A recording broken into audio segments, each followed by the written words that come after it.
Let's unbox the Hot Wheels Starships Select X-34 Landspeeder. Varykino. If it's Star Wars, we collect it. Hello there, thanks for visiting Varykino. I'm very excited. I have a brand new Hot Wheels Starships Select Star Wars vehicle to unbox.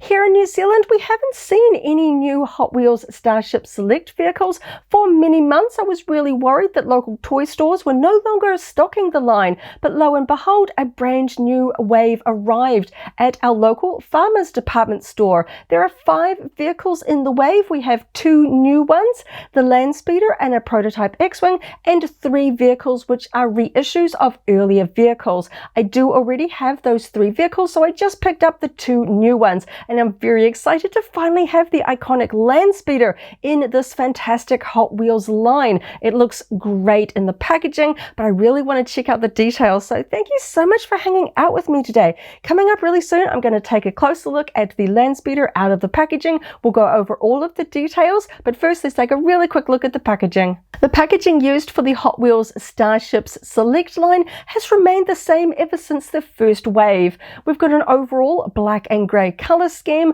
On the top we have a black and white blueprint style image there of the vehicle inside, a faction logo, which for this one is the Rebellion Starbird, and on the cardboard hanger at the top we have the number for this vehicle, number 34 in the line, labelled as X-34 Landspeeder. Of course, at the front of the packaging we've got this fantastic window right across the front, wrapping around both sides. There is a plastic holder inside holding the vehicle in a slightly tip shape so we can see the top details, because of course the Landspeeder is quite a flat ship, so I really like the display style there. Underneath we have the Mattel logo, the Hot Wheels Starships Select logo, and again the vehicle name X-34 Landspeeder. Moving on to the back, we have a nice image there of the Landspeeder on the included display stand, which is tucked underneath inside the box, so you can't see it when it's kept in its packaging. So here we get a nice little image showing what it's going to look like on its included display stand. Please excuse the price sticker. This one refuses to budge. This is the department store and this is the price in New Zealand dollars. Here we have images of the other vehicles in this particular wave. We have number 3, Boba Fett Starship, number 7, Millennium Falcon, number 17, the Mandalorian's N1 Starfighter, and the prototype variant of number 1, X-Wing Fighter.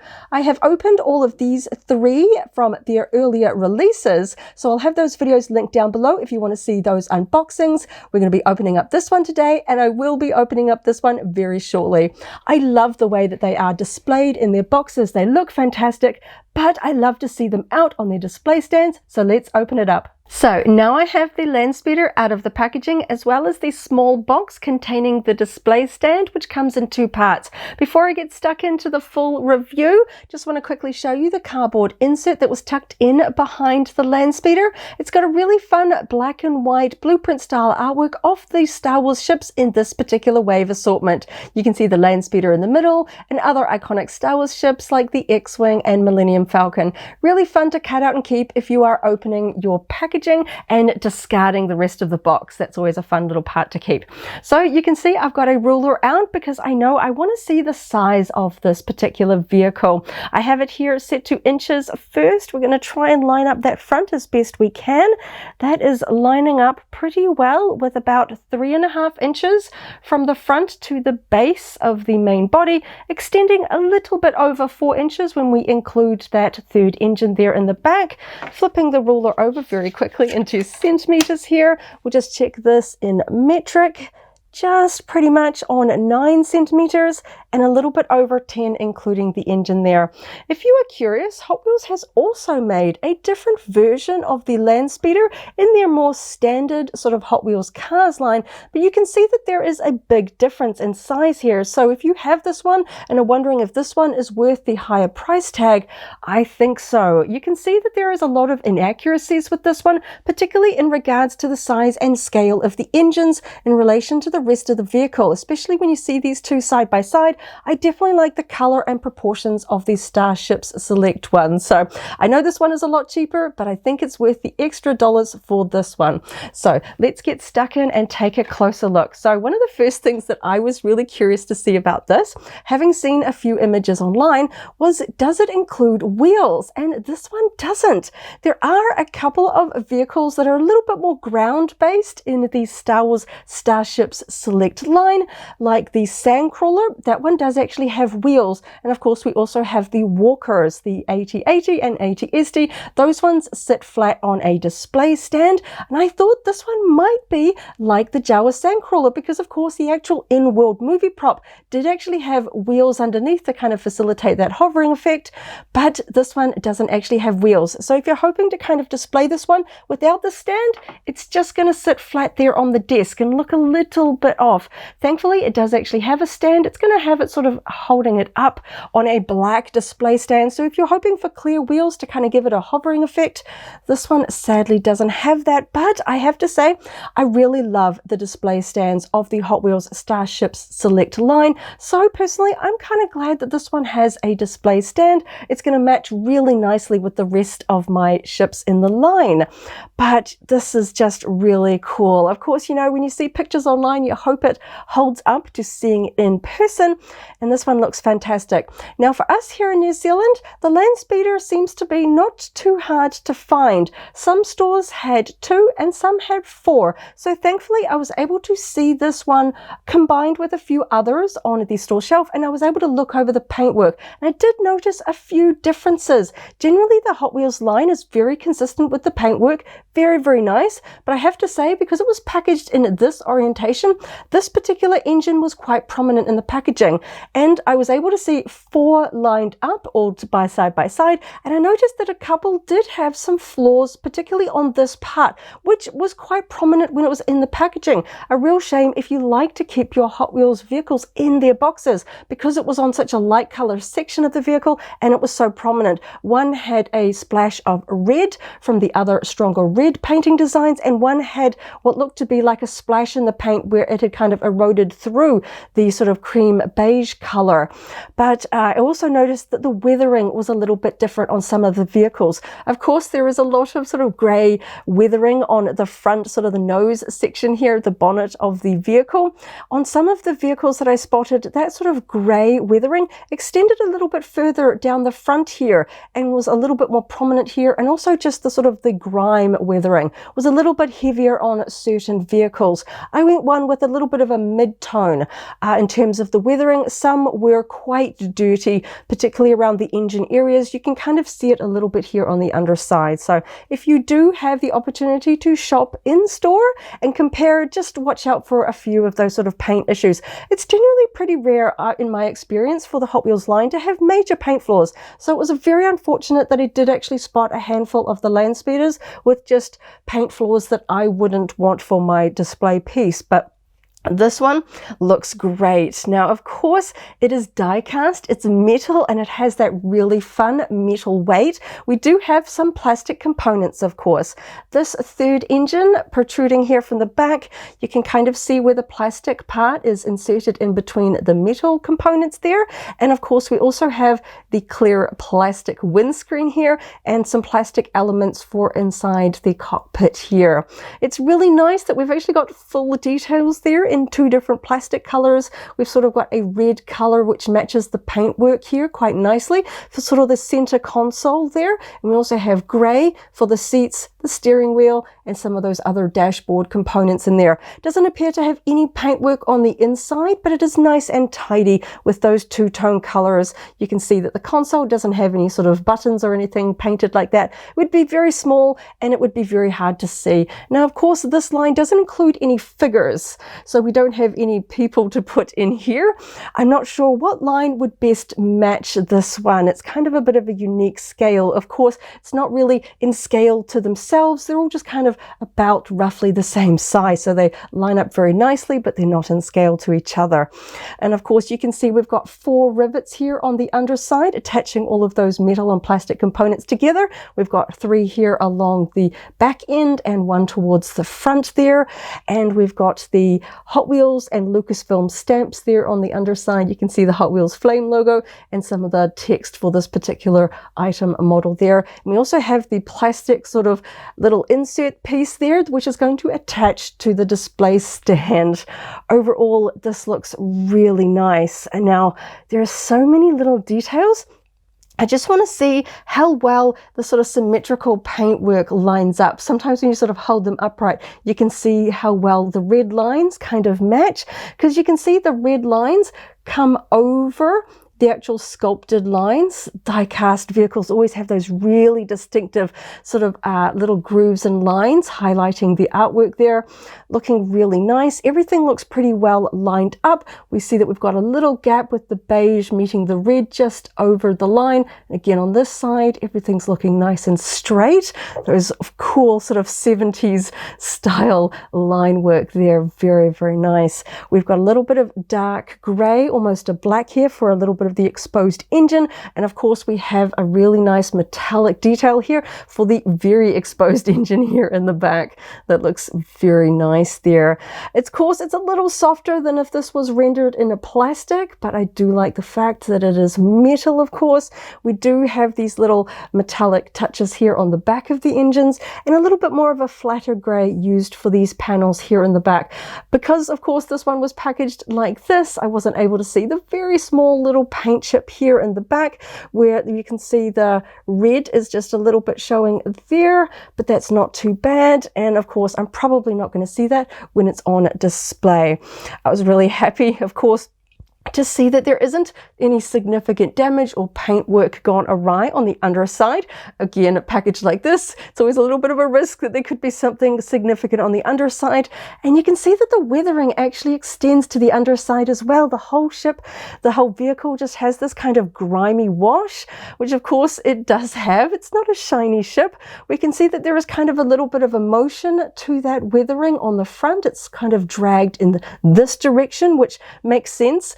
Traveling through the Tatooine dust, it would kind of go across the bonnet, across to the back. So I like that there is a sort of a directionality there to the weathering. And on the underside, we can see that those sort of streaks travel in the sort of the motion there of the ship as well. A little bit heavier on the underside of the engines, but I would imagine the engines would probably get fairly grubby. And those look really, really nice. I'm liking the paintwork on this one. And I think the color matching is a pretty good job between the metal paint and the plastic components here. Of course, you can see the paintwork just looks a little bit brighter here on the plastic component. That red's just a little bit brighter and perhaps not quite as weathered, but it is a little bit further off the ground. It is the highest engine. Perhaps it's not coming into contact with as much grime as these outer engines, so it's a little bit cleaner up here.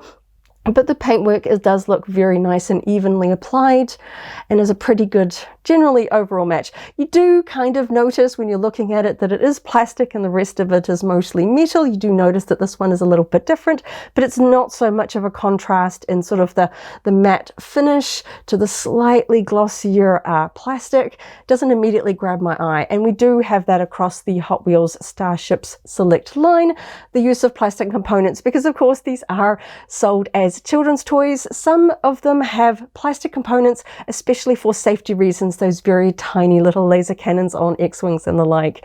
It looks really cool. And of course, there is so much detail going around the front. We've got that sort of a silver horizontal grille coming down around the front and down the sides. We've got those darker red cutouts here looking very, very nice. And we've even got that sort of iconic big ding there in the front where he's hit something and all of that kind of speckled. I gotta say, the weathering around the front is a little bit more grey. You can see how the light catches the metallic grille and the metallic paint used for the ding, but this looks more like a grey. It's not a metallic. There is a bit of a two-tone effect there. I don't know if I'd necessarily want that to be all silver. It might look like I've actually dinged up my toy there and damaged it. I do like the fact that this is sculpted in. That other cheaper Hot Wheels toy doesn't actually include the dent there, and I think that that's an important little detail there. Looking at this one, there is like a tiny gap that sometimes catches the light just in this area where there is a tiny gap between these two metal pieces being joined. It's not too prominent. I'm only just sort of looking at it from a very close-up angle, but most of the joins are pretty tight, maybe a little bit wider in some areas, but particularly around the places where it really matters, I don't see much of a gap at all. Very nice tight join here on this one here as well. Just really nice. I did notice that there is a little bit of a wiggle to this, just a tiny bit of wiggle, but it doesn't feel like it's going to come out, and I probably wouldn't be holding this vehicle by that point either.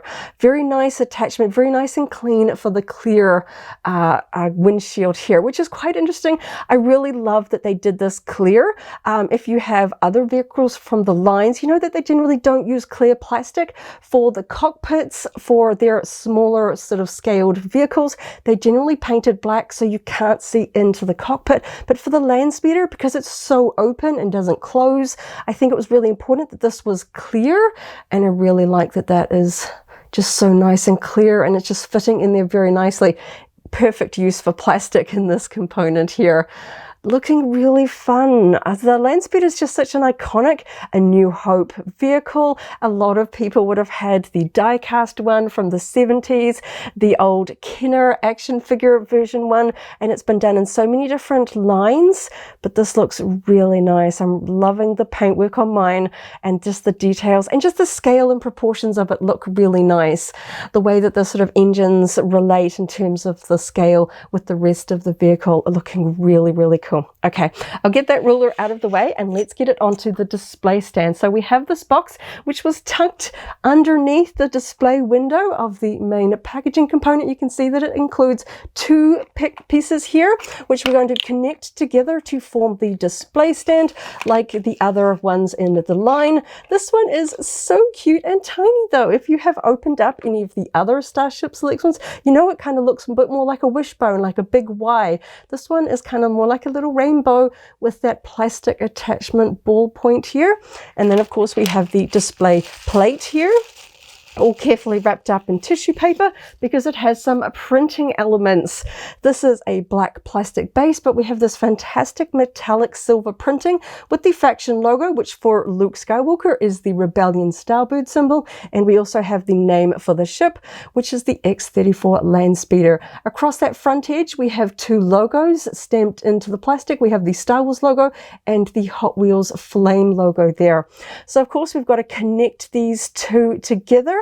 Now looking at the display, making sure that I've got this the right way around, we're going to connect these pieces in together. I'm going to click in there nicely, and you can see how that all comes together. There's just a little bit of a forward curve to give it a little bit of shape, like the vehicle's kind of moving forward, and generally it doesn't pop on. It's just a little bit of a sort of a firm press straight down, and it kind of just slowly beds down onto that ball attachment point, getting that box there out of the way. And then we can see, so it doesn't have the clear base, it is black, so you do see it, but with that ball joint we can position it around if you want to get a little bit sort of angles, and of course you can also spin it, but I like it to be generally in line with the base. Sometimes I like to tip it down so I can see, particularly on the more sort of flatter designs, so you can see across the top, and it's nicely balanced, so even if I'm tipping it at an extreme angle,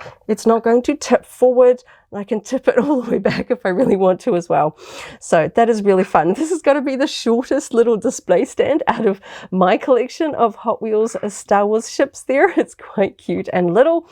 I'm kind of a little bit on the fence about whether I wanted it to have clear wheels. I was kind of surprised to see that, yes, it does include a stand because I already have the Jawa Sandcrawler in my collection, and I guess that was kind of coloring my thoughts there. It has wheels and it sits on a very low black black display base like this, but then the Sandcrawler doesn't actually have a faction logo. So it's kind of a little bit of an odd one out there. I think when I get this one in line with all of my others from the line, I think I'm going to love the display stand a little bit more. Because of course I'm thinking back to many other versions of the Landspeeder, which generally don't come with bases. So I think that that's what's throwing me off. I haven't really seen a Landspeeder on a display base raised up so high from the display surface before. I think when I get this in line with the others, it's going to look amazing. And I love the Landspeeder. It's just so iconic. And this is just such a really fun version of it. It looks really cool. And I like the black base. I think I really do. I was kind of, Hot Wheels, I always think of, all of the iconic Hot Wheels cars, zooming them around on their wheels. I was kind of, looking forward to zooming this across my surface here. But I actually think this is cooler.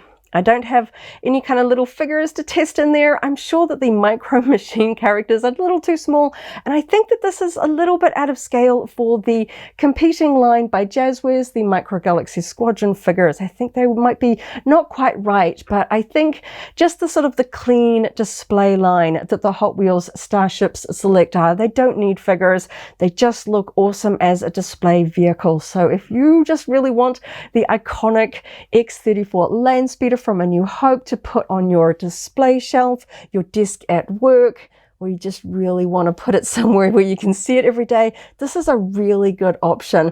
For us here in New Zealand, they are quite affordably priced, kind of around the same price point as the Hasbro Vintage Collection 3.75, but if you can grab them on sale, they are much cheaper. In fact, I picked this one up for less than the price of a Funko Pop vinyl standard figure, which is always great. One of the cheapest Star Wars collectibles that I can actually source here in New Zealand when I can grab it on sale, which is really fun. It means that I can collect the line without taking up too much of the allowance, and they just a nice compact form. You don't need too much space to display these, just nice and compact, but still big enough to really get a lot of those fantastic iconic details in there. I'm really happy about this one, and I'm hoping that fans that love this line will be able to add this one to their collection as well. It's just a little bit different. We've had quite a few X-Wings and TIE Fighters and a lot of the sort of the attack vehicles of Star Wars. This one's just kind of a little bit unique and quite different compared to the others. So I think it's going to kind of be a really fun addition to my lineup. So I'm so happy to have this one, and it looks fantastic. Really happy with the paintwork and all of the details. Looks really, really cool. And it just looks cute. I think it looks cute. So there we go. The Hot Wheels Starships Select X-34 Landspeeder on its included display stand. Thank you so much for hanging out with me today as I opened up another Star Wars collectible and had a lot of fun checking out the details and getting it on display. I hope you have a wonderful morning, afternoon, or evening wherever you are in the galaxy, and let's hang out again very soon for more Star Wars fun. May the Force be with you. If you're a Hot Wheels Starships Select fan, I've also unboxed Ahsoka Tano's T6 Jedi Shuttle. That video is linked here in case you haven't already seen it, as well as a whole Hot Wheels unboxing playlist. This is the way.